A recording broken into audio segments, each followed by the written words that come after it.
My guest today is Dr. Heath, a specialist in the fields of neuropsychology, forensic psychology, and host of the Therapy Bites podcast. We discuss mindset and how it dictates the ways we interact with the world around us, the psychology of woke neoliberalism, and the importance of faith. Dr. Heath is a fantastic guide through neural pathways and is a master of distilling difficult concepts down to digestible ideas we can apply to our daily lives. This episode is packed with valuable information that can help lead you and I to a happier, more meaningful existence. Stay tuned.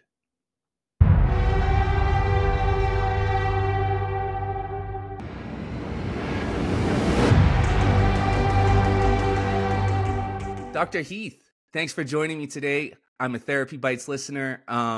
You reached out to me about being on a space with you, or I think last week, and I was like, "Oh man, this is a perfect opportunity to ask him to talk to me." So thank you for being here today, man. Hey, thanks for inviting me. I appreciate it. Looking forward to a great conversation. Yeah. So for my audience members who may not be aware of who you are, can you just give them a little bit of your background and where you specialize? I've been in the mental health field, behavioral health for coming up on 40 years. Actually, it has been 40 years. And I've had a private practice for the last 30. And so my day job and sometimes my night job and weekend job is I see patients back to back all day long for a variety of things.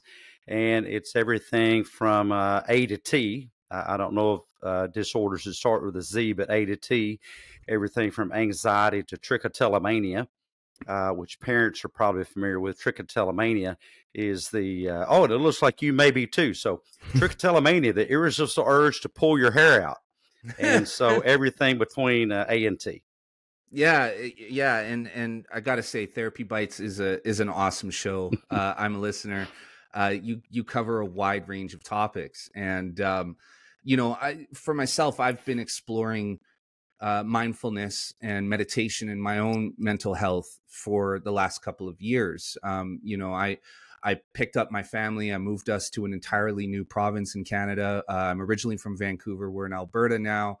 I've had a lot of challenges mentally. And it was actually just recently that I reestablished my relationship with God and found my faith again. I was a confirmed agnostic for most of my life. I believed in something. I just wasn't sure what it was. And it wasn't until God grabbed me and was like, "Hey, you need to start paying attention here," that I was fully aware of what's out there. So I wanted to start by talking about mindset with you because, we've endured quite a bit during the last, 4 years. And I feel like there's a fog that we're all still kind of caught in. And, myself personally, I am experiencing quite a bit of cynicism as it relates to the institutions around me, our government, all of the structures that were in place that seem to just operate, normally. Before all of this, I've now questioned. I find myself questioning constantly. So can we talk about mindset, how it affects your mental health, but also how it affects your physical health as well? Well, sure. That's kind of one of my areas of bread and butter, or since I'm in Arkansas, biscuits and butter. And so that I'm not eating today until after this interview because I've been fasting for 2 days. And if you want to do something that I think positively affects mindset, and that is give yourself hard things to do.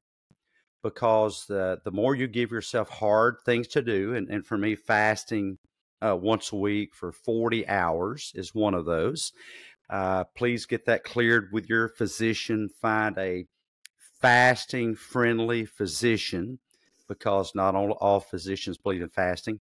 But for me, mindset is one of the things that helps because it really teaches me to decatastrophize things.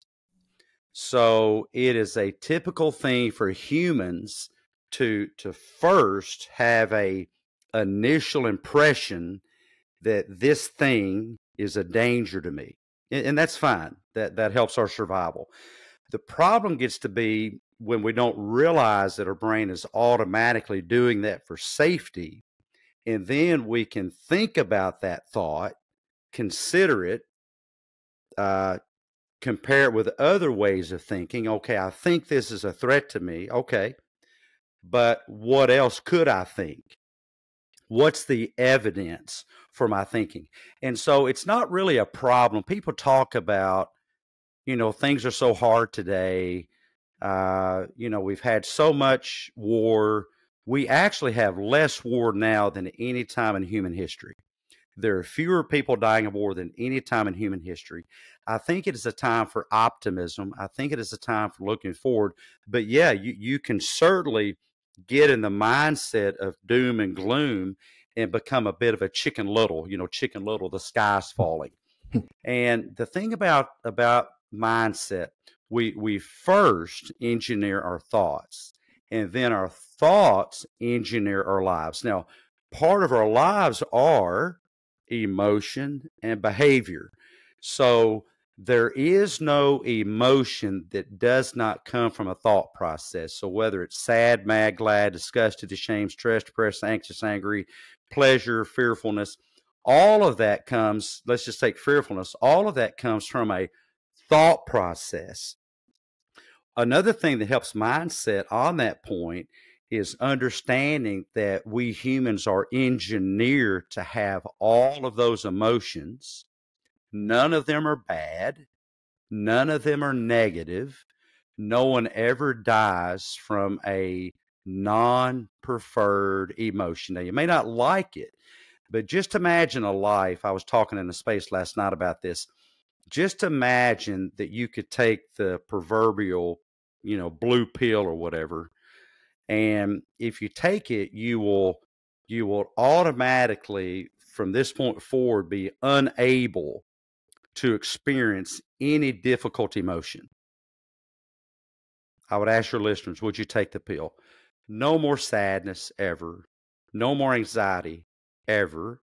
No more panic ever. No more depression ever. No disgust ever. Would you take the blue pill? Now, a lot of people say yes, but I would say that'd be a mistake, because that is giving up a huge percentage of some of the greatest parts of your humanity. And it would mean that you can only experience the preferred emotions, which of those I listed would leave pretty much glad and joy. Now, you notice I didn't put happiness in the list, because happiness is not an emotion. Now, that's a bit of a curveball, but I'll illustrate by being a shock jock. If happiness is an emotion, then you lose it every time you get explosive diarrhea, which makes it virtually, useless as a grand concept that it really is, because happiness can exist alongside sadness. Happiness can exist alongside disgust, anger, panic, even depression, because happiness is something so much greater than most people understand. It is kind of like as I often describe it, the average of your psychological bank account only able to be calculated at the end of your life. It's kind of like a bank account for real. If I were to ask you, as I do often, most people that see me in with clinical work and coaching and consulting work, is what will have been your average bank account at the end of your life, over your whole life. I actually see people start trying to calculate it. Well, how would you do that? You haven't lived your whole life. So how would you know that you've lived a happy life, or that you're happy, before all the data is in? The problem with most people's mindset is they think that the data of their life is a known sum, a known quantity, but that's because they are underthinking. Underthinking is ignoring other important aspects of the situation. And I know you've heard of overthinking. I've done clinical practice 30 years. I've never met someone that I thought was overthinking anything. Here's why. Because literally that means thinking too much about something. People just don't do that. It is inevitably underthinking. They're really failing to consider all the factors. Well, that's underthinking. So back to my original point is, healthy mindset is also, I would say, undergirded or the umbrella or the hurdle to get over is being able to engage in metacognition, literally thinking about my thinking. Here's a thought, right here it is. I don't have my teaspoon. Imagine I have a teaspoon. So I'm going to select a thought, hold it out there on the teaspoon. That's a acronym for, TSP, teaspoon, thought selection process, thought selection process. And I'm going to consider that thought the way I may consider a tool if I'm building a building. And that tool is metacognition. So I'm going to take that tool and select out a thought and say, oh my, look at this. Is this thought, this tool, the proper tool, the best tool for this situation? And it may not be. Well, then I can look for, well, what is the best tool? Because just a quick neuroscience lesson here, neuropsychology lesson. My residency supervisor was Elkanon Goldberg. He wrote a book called The New Executive Brain. I think one of the top neuropsychologists currently in the world, but his mentor was Alexander Luria, who is the father of neuropsychology, and his mentor was Vygotsky. And Vygotsky spoke of words as tools. So words are the audible expression of thought processes. So literally, your thoughts are your tools for designing your life. And your life can only be sculpted by your tools, not anyone else's. No one else has access to your mindset but you. But lots of people in the world go around blaming other people, using words like, oh, they manipulated me. Had a 4-hour space last night on that. And I said, we need to come up with a definition because I completely disagree from a neurological standpoint, a psychological standpoint, and look at that, the balloons, and a theological, even Riverside agrees, and a theological standpoint that manipulation does or can ever exist. And for those of you that think it exists, I want you to try to reach out now and manipulate me into, I don't know, eating pizza without pineapple. Go ahead, squeeze your sphincter muscles together really, really hard and try to manipulate me into never putting pineapple on a pizza ever again. So you can't do it. And why is that? Because there simply is no neurological process that allows that to happen. So if you want to have a great mindset, it's a start with internal locus of control. Take back your power and remind yourself daily, only I can choose my thoughts and only my thoughts choose my mindset. Yeah, man, that's so powerful. I've been working on that a lot with myself because, I'm a writer, and a lot of that's okay. We'll just let it ring. A lot of the conversations that I have on this podcast, a lot of things that I write about, I explore a lot of, really difficult subjects. And it's hard when you're exploring stuff like that to maintain a positive mindset and a positive outlook on the world, right? Because it's almost like you feel like your place in the world is bigger than it really is. That all of these things that are external and happening are happening directly to you as an individual all the time. And so, and I think a lot of people feel that way right now, especially because our world got a lot bigger and a lot smaller at the same time with the advent of social media, right? And, you go on X and there's a million different things happening all at once, and they all feel like immediate threats to us as individuals. So when it comes to using the right tool for the right situation, I mean, is there a practice or a way to develop the right tools to deal with these things? Yes, one is to stop using the F word. What's the F word? It's a 4-letter word. It starts with an F. It's spelled F-E-E-L. So you just said there, you just told your brain, without knowing it, you told your brain to classify a couple of things as a feeling. Now, what your brain does with that information is that, neurons are sticky. So the brain starts to associate the word feel with, okay, now what's he talking about? Now the brain knows that's not a feeling, but it will program up anything you decide to tell it. So if you tell yourself that, I feel like my life is out of control, for instance, your brain's going to kind of search about, cast about, and it's going to find an emotion, the one you're experiencing, such as maybe anxiety, but then it's going to connect out of control and anxiety, so that every time you have anxiety, you think that's proof that your life's out of control. See, I don't. I don't think that anxiety is evidence of anything. Mm.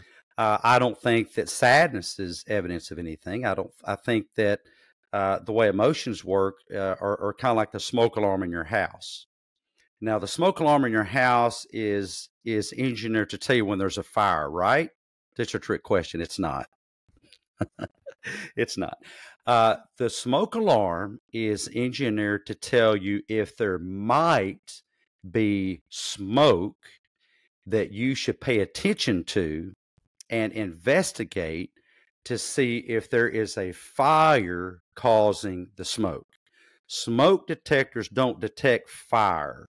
Smoke detectors go beep, beep, beep, and then that gets your attention to say, hey, wait a minute, what might be going on here? Now, in my house, my smoke detector goes off frequently because I like crispy toast. So imagine I called 911 in the States, that's for emergency services, every time my toast was burning. Right. And the fire department shows up and says, well, what's wrong? Well, my toast is burning. Well, why'd you call us? Well, because the smoke alarm went off. But you know it's because the toast is burning. Yeah, but I call emergency services every time the smoke alarm goes off. So some people live their lives that way, and I call it the catastrophe scale. So on the catastrophe scale, burnt toast might be on the scale, but it's definitely not a level 10. Right. And it's definitely not a time to call emergency services. So we can have a fixed mindset that every non-preferred situation is a level 10. And then our brain gets really good at reacting to that because everything becomes a level 10. I would say go back to metacognition and decide, now, wait a minute, it might be on the scale, but what is it really? What is it really? And then when you start teaching your mind to be very intentional with what level of catastrophe this is, your brain gets better and better at the word I said earlier, decatastrophizing. And then you'll come to see that in our life, in the States and in Canada and France and Belgium and Germany, and, maybe even in China, that there are very few catastrophes. I notice as I look at you that you're not starving. Your face is not emaciated. You look fairly well fed, and I am too, except for I'm fasting now, but I will be well fed this weekend. But we are breeding a generation of what my professor Elkanah Goldberg called the worried well. The worried well. And so in the absence of true adversity, we humans develop a weaker mindset. Because if you eliminate this struggle, then there's this one, and then this one we perceive to be at the level of the previous one. And then if we delete this one, then there's this struggle, but we perceive this one to be at the level of this one. And then we eliminate them all the way down. So we finally get down here to basically not getting our way. Here's a preference. Here's what I want. I'm not getting it. And since all these others, starvation, a bomb in our bathroom, somebody beating us with a whip or baseball bat or something, or we eliminate all these true catastrophes until simply not getting our way becomes a catastrophe, or somebody using a word that we do not prefer. Somebody using a pronoun that we do not prefer becomes a level 10 catastrophe. And we have taught our brains to respond to a different political mindset, a different religious mindset, as if it were the bomb in our bathroom. Right. So you just made a very good point, and something that I've been considering quite a bit lately. You know, with things like, pronouns and it seems like there's an ideology that's captured Western society, right? And I refer to it as neoliberalism, but people can refer to it as neo-Marxism, Marxism, woke, so on and so forth. And really what it has a postmodern element to it. So it's really based on subjective perception, right? Your own subjective reality being the only reality. And that's kind of what's given birth to this mode of thought, or this, ideological, for lack of a better word, cult. And I want to ask you about that. I mean, when you find yourself in a space where you're relying on your own subjective reality and the F word, your feelings, to determine how you navigate the world, I mean, what does that do to these people? Like, when you make up a new identity because you don't like who you are, you decide that you're now Zer and you're non-binary, gender fluid, and all this and that. I mean, as a clinician, do you see what do you see happening there? Well, first of all, I'm a big free will guy. I believe, I'm live and let live. If it works for you to believe that I don't know, you were kidnapped by the aliens and they did some type of weird rectal experiments on you with some type of alien device, well, that's odd. If that works for you, knock yourself out. Now, I don't particularly believe that happens. Interestingly, I was contacted many years ago by a alien abduction society who asked me if I would do therapy with their members. Absolutely, man. I'm here to help anybody. You want to come and, lay on the couch. Actually, I sit on the couch. My patients sit in a recliner, very nice recliner. But if you don't come sit in the recliner, it has buttons. It'll heat your lower back and it'll massage your back and everything. It's kind of a free perk of doing clinical services with me, and talk about how you were abducted and brutalized by the aliens. Okay. Now, do I believe that happens? I don't. I mean, if you have some evidence, like if you have the rectal probe or something, you should bring that with you. I like to see that. Clean it up first. Use some wipes or something. But if you've got evidence, I'm all good. However, even lacking evidence, you're welcome to your beliefs, but I'm welcome to mine. There is no neurological mechanism for me to push, manipulate, insert. Thought insertion is an evidence of psychopathology. That's an evidence of psychosis, thinking that somebody can insert a thought. That's why you see people wearing the tinfoil hats around. They're worried that somebody's going to insert a thought in their head. And there's currently a manipulation cult that uses words like gaslighting, controlling, narcissism. And I'll say this tongue in cheek. I'm not trying to be, ridiculing, but they kind of need a tinfoil hat, because this manipulation, gaslighting, controlling, narcissism cult that just wants to label everybody evidently thinks that people can insert thoughts in their heads and control their thoughts and behaviors, and it just can't happen.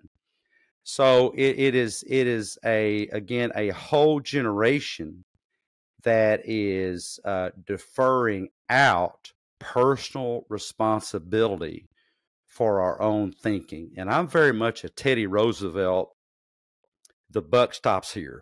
Right. I've made some poor decisions in my life. I've got myself in jams, and it's a hard pill to swallow to say, hey,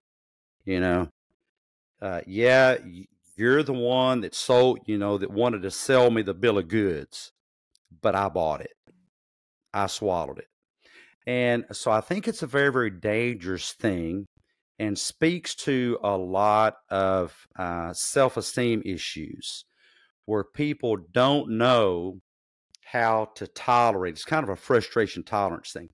People don't know how to tolerate somebody in front of them saying, you know what, you're dead wrong.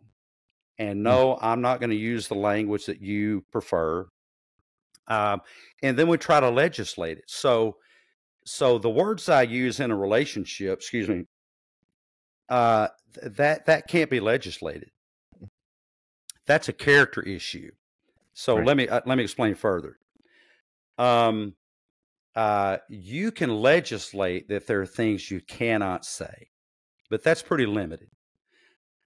You can't yell fire in a crowded movie theater.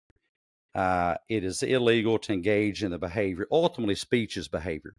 So you can't engage in a behavior to incite violence, to assassinate a public official. I got a call from who was it? Was it the Secret Service, the FBI, one of the organizations? Because at one time, evidently, there was somebody they thought was my patient that was threatening to assassinate a public official. So you can't do that, or they, the government, they will come after you. But other than that, there shouldn't be limitations on free speech, and certainly there shouldn't be dictates of what you must say, because that's a character issue. If I'm in a relationship with you and you're my friend, in honor of the relationship, there are things I will say, there's things I won't say, but you can't legislate that. It just doesn't work. That's got to be based on character. And so, what's the problem? Is it a problem with legislation? The pronoun thing. No, it's not a problem with legislation, nor one that legislation can cure. That is a character problem. That's a character problem. I don't expect for you to say the words I want you to say. And so I'm not going to say the words that you expect me to say, other than to fuel and connect the relationship. Yeah, and um yeah. So with compelled speech, right? I mean, because that's really what it is, right? It's Yeah. the legislation is compelling us to speak a certain way. And I know a lot about this because I know quite a bit about history, specifically Marxism. I've read quite a bit about it, and what they're doing is they're playing a language game, and it's a subversion game. So if you can get Dr. Heath to say somebody's made up pronouns, eventually over time it just becomes embedded in you. It becomes habit, right? So that subjective reality that has been forced upon you by somebody else is manifesting now in the objective world because you're playing the game, right?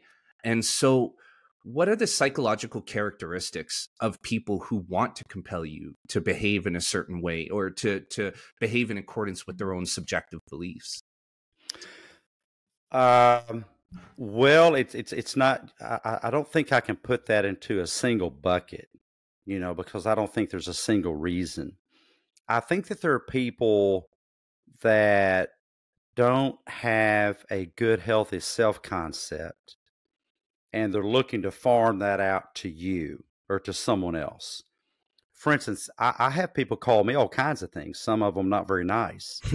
For whatever reason, I'll have people call me Dr. Health, which I think kind of comical, because I'm thinking, seriously, do you think my mother actually said, "Hey, what do you want to name our son? Let's name him Health."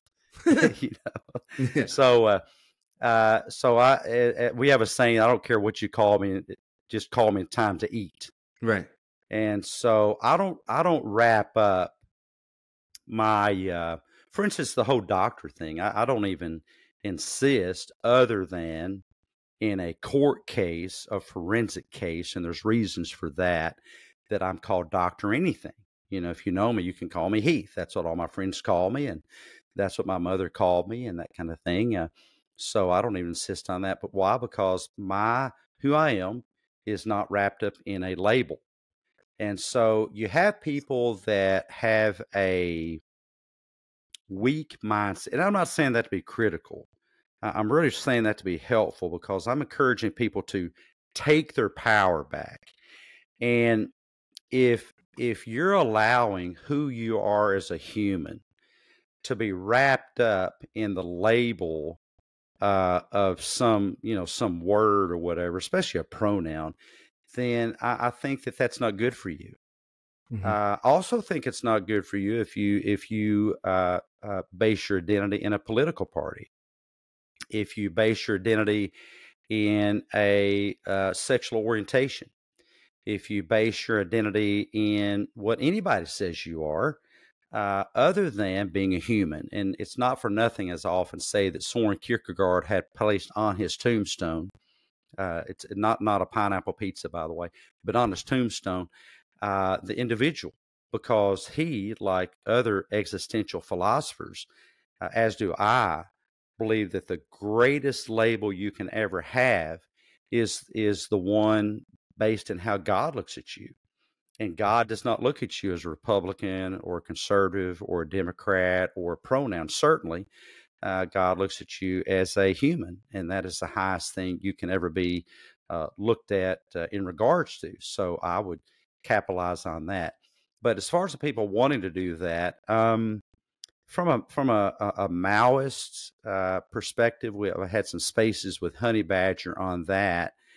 It's really a bit of a Jim Jones thing, a Jim Jones Kool-Aid thing. And those that don't know about that, I remember seeing that on TV, the news report back in, I guess that was the 70s, the mid 70s. And if you can distract people, then it's a bit of a leisure domain, kind of a sleight of hand thing. They're paying attention to this, but you're doing this. And so the powers that be, I don't think, give a hoot about pronouns. They don't give a hoot about political correctness or all that kind of thing. What they do give a hoot in is that you stay distracted. So you think the action's here, but they have they're playing chess and you're playing checkers, so to speak. And they're usually 3 or 4 moves ahead. And so that's just a distraction. I think the goal is distraction. And what's the end result of that? The end result of that is that the status quo at that level gets maintained, that those in power remain in power, those with the money get to keep the money, those that have the power to take your money keep getting to take your money, and you're just drinking the pronoun Kool-Aid or the current political persuasion Kool-Aid. I think that that's overall. But yeah, there are folks that they really get so involved in that has become their identity. And they don't realize they're trying to defend something that should have never been their identity to begin with, if that makes sense. Absolutely. And so, you touched on a variety of keys that kind of all lead to the same source. And you were talking about, sexual identity and political identity and all of these. It feels like, back it up a bit here, we've removed God from our civilization in a lot of ways, right? We've kind of become more materialist over time, removing the spiritual aspect societally. And what I've seen happen as a result is that we've created a number of idols in God's place, right? So you have celebrity culture, you have sexual identity, you have whatever it may be, right? You can see it all around. These become idols that we worship in place of God. And the reason why we're so fractured and divided is because we don't have that one unifying faith that holds us together, that one set of that one moral code that we all follow, that one ethical code that's leading us. And so I really believe that that's become the source of the division. And as you mentioned, political parties becoming religions unto themselves, right? I mean, you see it on the left, but it's on the right too. I mean, there's definitely a personality cult that follows Donald Trump. And, you see it. I mean, these people will vote for him no matter what he did. I saw somebody tweet the other day that they would vote for him even if he was dead. It's like, what are you talking about? You know what I mean? Like this guy is not Jesus Christ.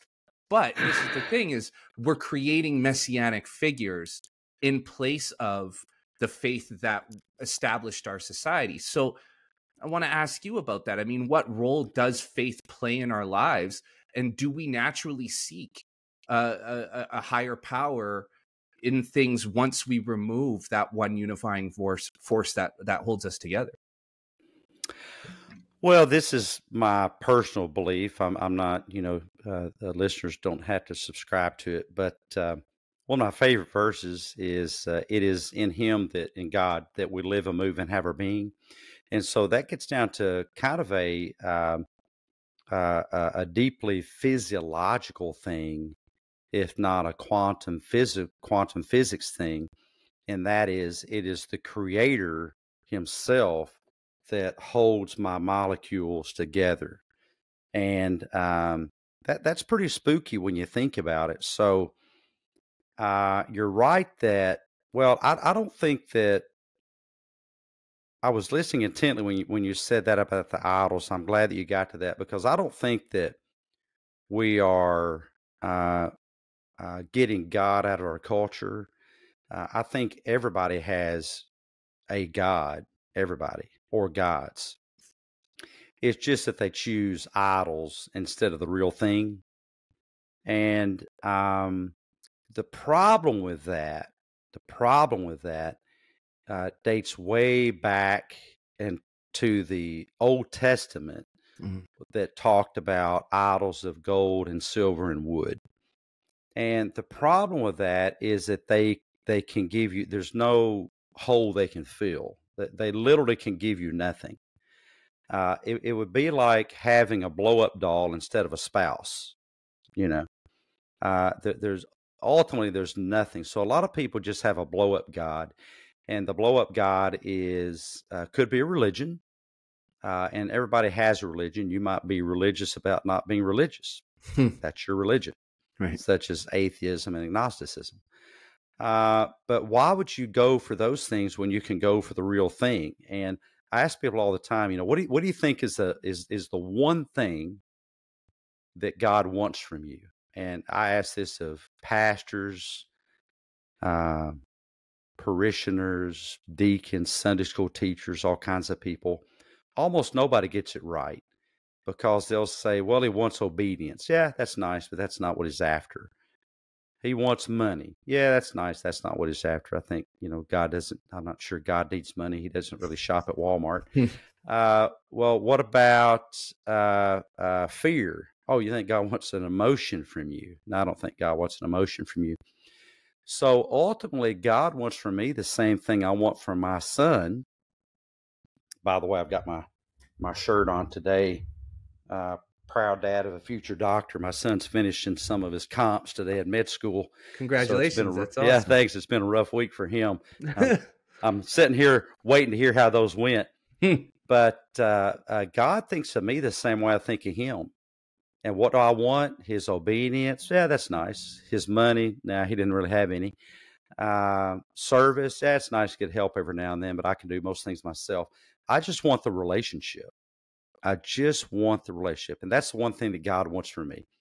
So once you take care of that, everything else kind of falls into place. And that's where, mindset comes into play, because it's kind of like a three-wheeled wagon, wagon meant to run on four wheels. It only has three. Spirituality is one of those. Or you could actually look at it as the drive shaft of a vehicle. And things just seem to work better, in my life at least, when I am in a constant connected relationship with God, which doesn't involve, getting on my knees doing this, because I don't have my son get on his knees and do this when he's talking to me. Right. He just talks.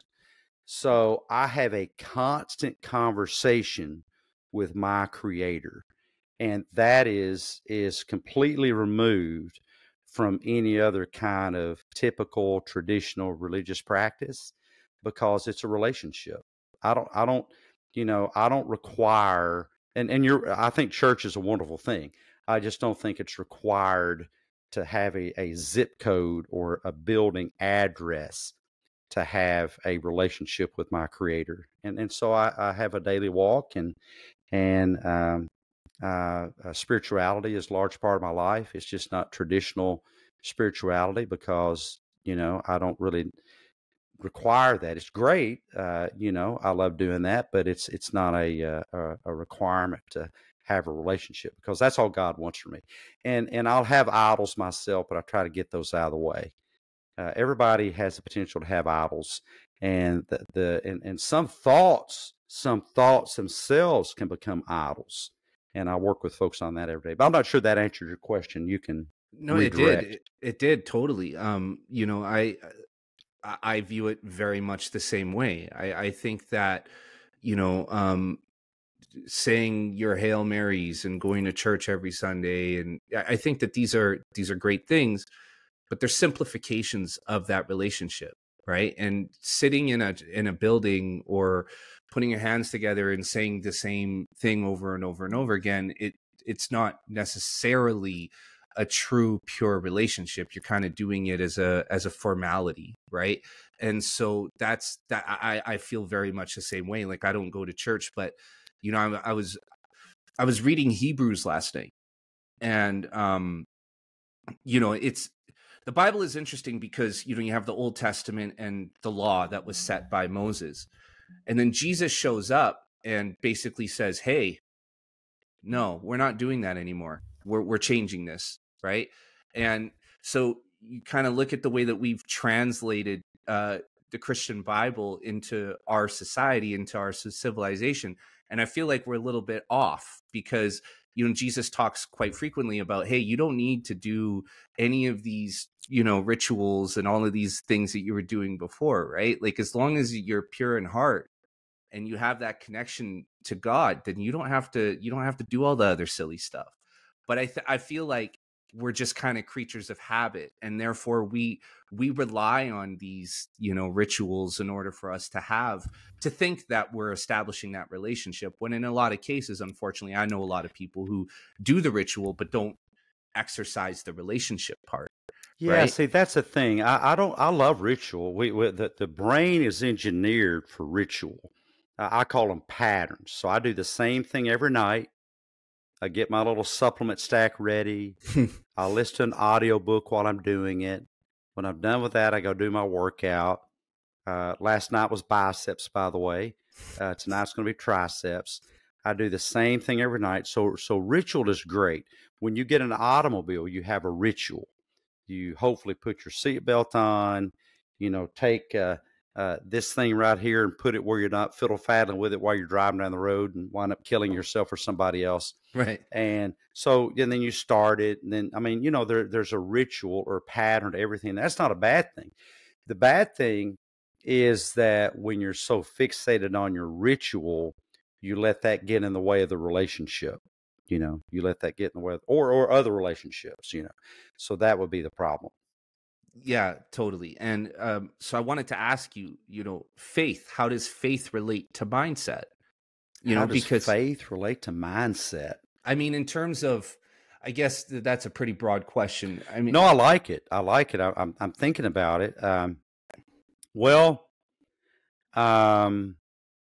Faith is the substance of things hoped for, the evidence of things not seen. So I am a cognitive scientist, but there are things that through my discipline I cannot discover. For instance, I cannot see a distant star with a microscope, and I cannot see a microbe with a telescope because they're the wrong tool. So if I'm going to see something greater, such as God, I cannot see God other than what's called general revelation. Scripture is specific revelation. Nature, creation, that is general revelation. So I really am not going to discover God through a microscope or a telescope. The proper tool is faith. And so faith is a very interesting psychological concept that I would put at the intersection of the trust and proof axis, the TPA, trust proof axis. So there's the neither are bad, neither are good. They just are. Sometimes the proper tool is trust, but other times the proper tool is proof. So if you came here and said, "Hey Heath, I have a headache. Can you fix it?" And I said, "Oh, I have a rechargeable Makita drill, and I can drill a burr hole in your head, and with my paper clip remove the offending brain tissue."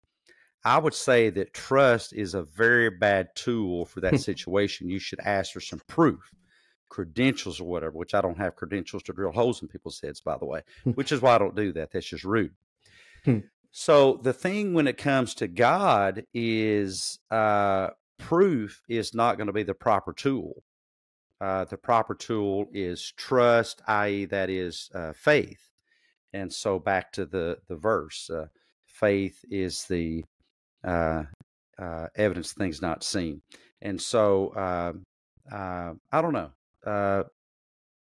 It's an interesting concept. So, I guess faith. I don't know if I've answered the question or not. I'm kind of stumbling around here because it's such an important issue. But I think it's a kind of a disconnecting proof. People ask God for proof all the time. I guess if you want proof, look around and open your eyes and ask, is there a better explanation for this? Right. And I've not found one. Right. Yeah. The reason I ask is because, I'm just relating this to my own life. Right. And,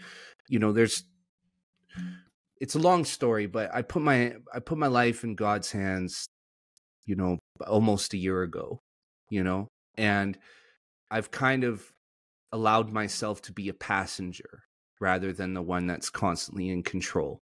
Right. And my life has changed dramatically since I did that, in that I'm not trying to control everything anymore. I'm letting more happen. Right. And reflecting more, looking back on things, going, okay, why did this happen? And a lot of people may think it's silly, but life becomes a lot more clear when you take the burdens of, all of the horrible things and off of your shoulders and put it in God's hands, and just accept that, okay, this is all happening for a reason. I may not understand it, but there's a purpose to it. And, I'm only here talking to you today because of some amazing interventions that have happened in my life that steered me here. Right. And so that's the reason why I asked, because if I didn't have faith, I would have never listened to the voice that led me to do this and led me to happiness. I'm 41 years old, and I feel like I'm just learning how to live now. Right. Because I'm discovering what happiness really is and what it means. Right. And faith has played such a huge role in that for me, because if I didn't have faith that I was being led along a positive path, a good path, the path God wants me on, then I would be lost. Right. And I guess that's why I asked the question. Well, a bit of a curveball. I don't think everything happens for a reason. I think that was the message of Job, that tornadoes do what tornadoes do. The whirlwind does what the whirlwind does. Weather just is weathering. That's what, barking dogs do what barking dogs do. Sometimes they bite, but I'm not sure there's a purpose in that other than that's what dogs do sometimes. And God's message to Job was, you and your relationship with me is completely separate from the whirlwind and Leviathan and creation itself. You're set apart. God doesn't have a relationship with a whirlwind. God doesn't have really a relationship with Leviathan. Those are creations of his. We have a special place in his creation in that we're able to have communion or a fellowship with him in a way that no other part of creation does. But that is in context of living in his creation, that bubble of creation he has created for us.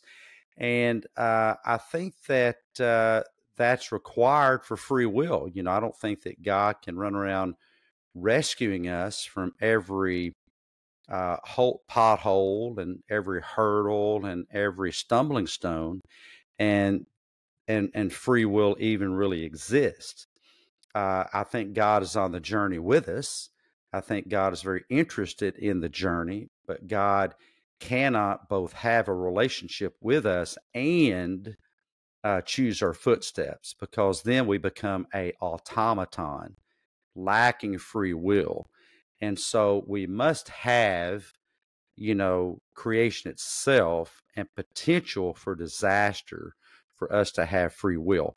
And the other part of that is that, well, from an existential perspective, and this is what the philosophers say, and I agree with it. It's kind of a deep, you know, rabbit hole that I'll just kind of step off into for a moment.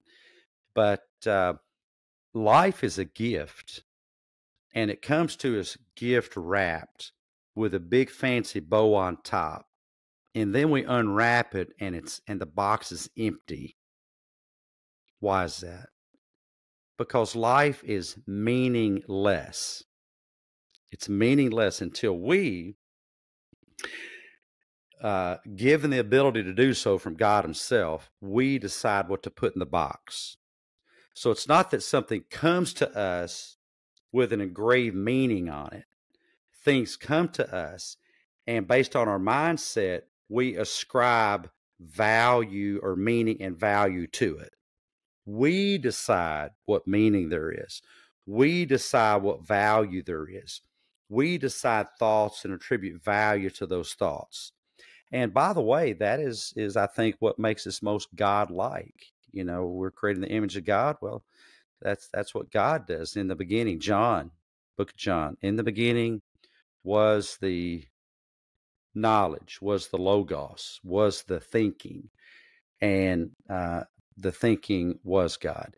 And so God made us like himself, in that life experience comes to us as a void, the same way that God encountered the lack of existence itself.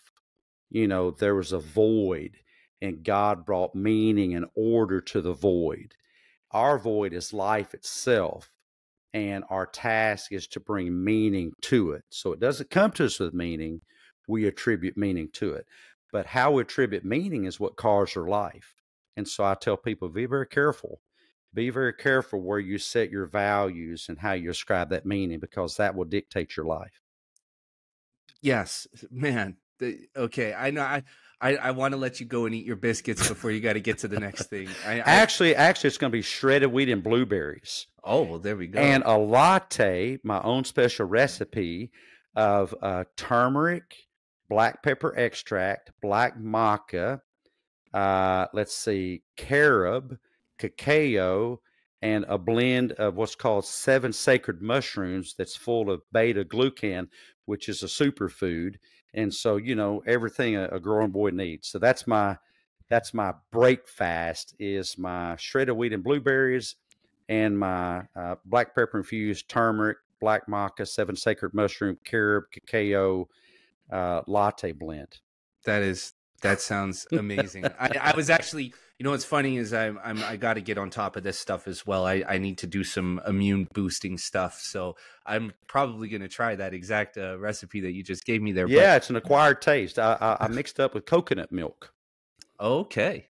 And monk fruit. I sweeten it with monk fruit, not monk fruit with what's it called, the other sweetener thing, but just pure monk. Wow. Well, And, I'm gonna have to have you send that to me, man, because I'm gonna have to try it. But before we go, I just want to comment on what you said, because it resonates with me so deeply, and this is why I love listening to you, because you blend the science with the spiritual very, very well, very beautifully. And you know, I'm trying to live at a crossroads of free will and predeterminism. You know, I believe God came and got me because I wasn't happy. I was working at some corporation that I hated with people that I didn't like.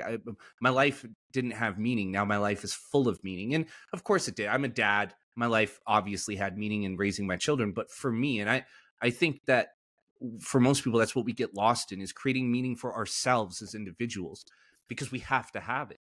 You know, every person has to have something that's not their children or their wife or their occupation that gives them meaning, or else we just end up empty.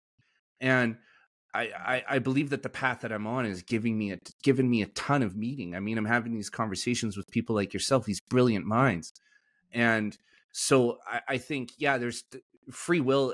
Absolutely is the name of the game, right? We're all, and I believe that that's key to our relationship with God, is that God allows us to make these choices for ourselves. God says, hey, look, you can be with me or without me. It's up to you. That's your choice. And I think that's where that's the nugget, the core of, or the nucleus of free will, is the choice to walk with God or not. And that's our choice. That's up to us. And I guess that was just a comment I wanted to make. I want to let you go and eat. I'm going to be in a space with you pretty soon. Well, I'll leave your listeners with one more thing, and that is the void I talked about, that darkness that God brought light into. And it is the intersection point of every single moment. Every single moment is that gift wrap box that's empty. Every moment is that gift wrap box that is empty, that is being presented to you, and you decide what light to bring to the void of that moment. So if there's no light in your next moment, that's not because of the moment. That's not because of other people. That's because God has appointed you a God of that moment, and it's up to you to bring light into it no matter where you are. The light that you bring is not based on the situation you're in. The light that you bring is based on your mindset at the intersection of that moment. So just some parting words to think about. But hey, thank you for having me on here. This was a lot of fun. Oh, Dr. Heath, thank you so much for joining me, man. You're just this beautiful ball of brilliance. I love everything you have to say. I literally, you know, I always try to find things that I disagree with in conversations where I can kind of pick them apart, but I don't even know if I disagree with anything that you had to say, man. You're just so on top of it. So, Dr. Heath, can you tell everybody where they can find you? On X is therapy_bites. Therapy_bites. On YouTube, it's Therapy Bites Podcast. And on Instagram, which I'm not on there as much these days, but I plan on getting back on there. I think it's just Dr. Heath. But if I can help, let me know. We have lots of spaces. I'm very active on X. I'll be in one with you in a couple of hours. Yeah. Everybody listening, Dr. Heath is just such an incredible well of knowledge. And the thing that I love about you is that you put things in plain English. You know, you explain things in terms that are very understandable, very high concepts. You distill them down very, very well. So I encourage everybody to go listen to Therapy Bites. I listen on Spotify, but you can listen to it on YouTube, wherever you get your podcasts. And Dr. Heath, man, thank you so much for your time today. I really we do a daily Monday through Friday midday mindset. It's 12 p.m. U.S. Central Standard Time, Chicago, Memphis time, every day Monday through Friday, covering a different psychological aspect of life. So welcome. We have a special going on that it's absolutely free. Of course, it's always free. So. And it's very much worth your time. Everybody, like I said, go listen to Therapy Bites, listen to Dr. Heath. This guy is incredible. Thank you so much for your time. Hey, today. Thank you. Have a great day. Yeah, you too. Bye-bye.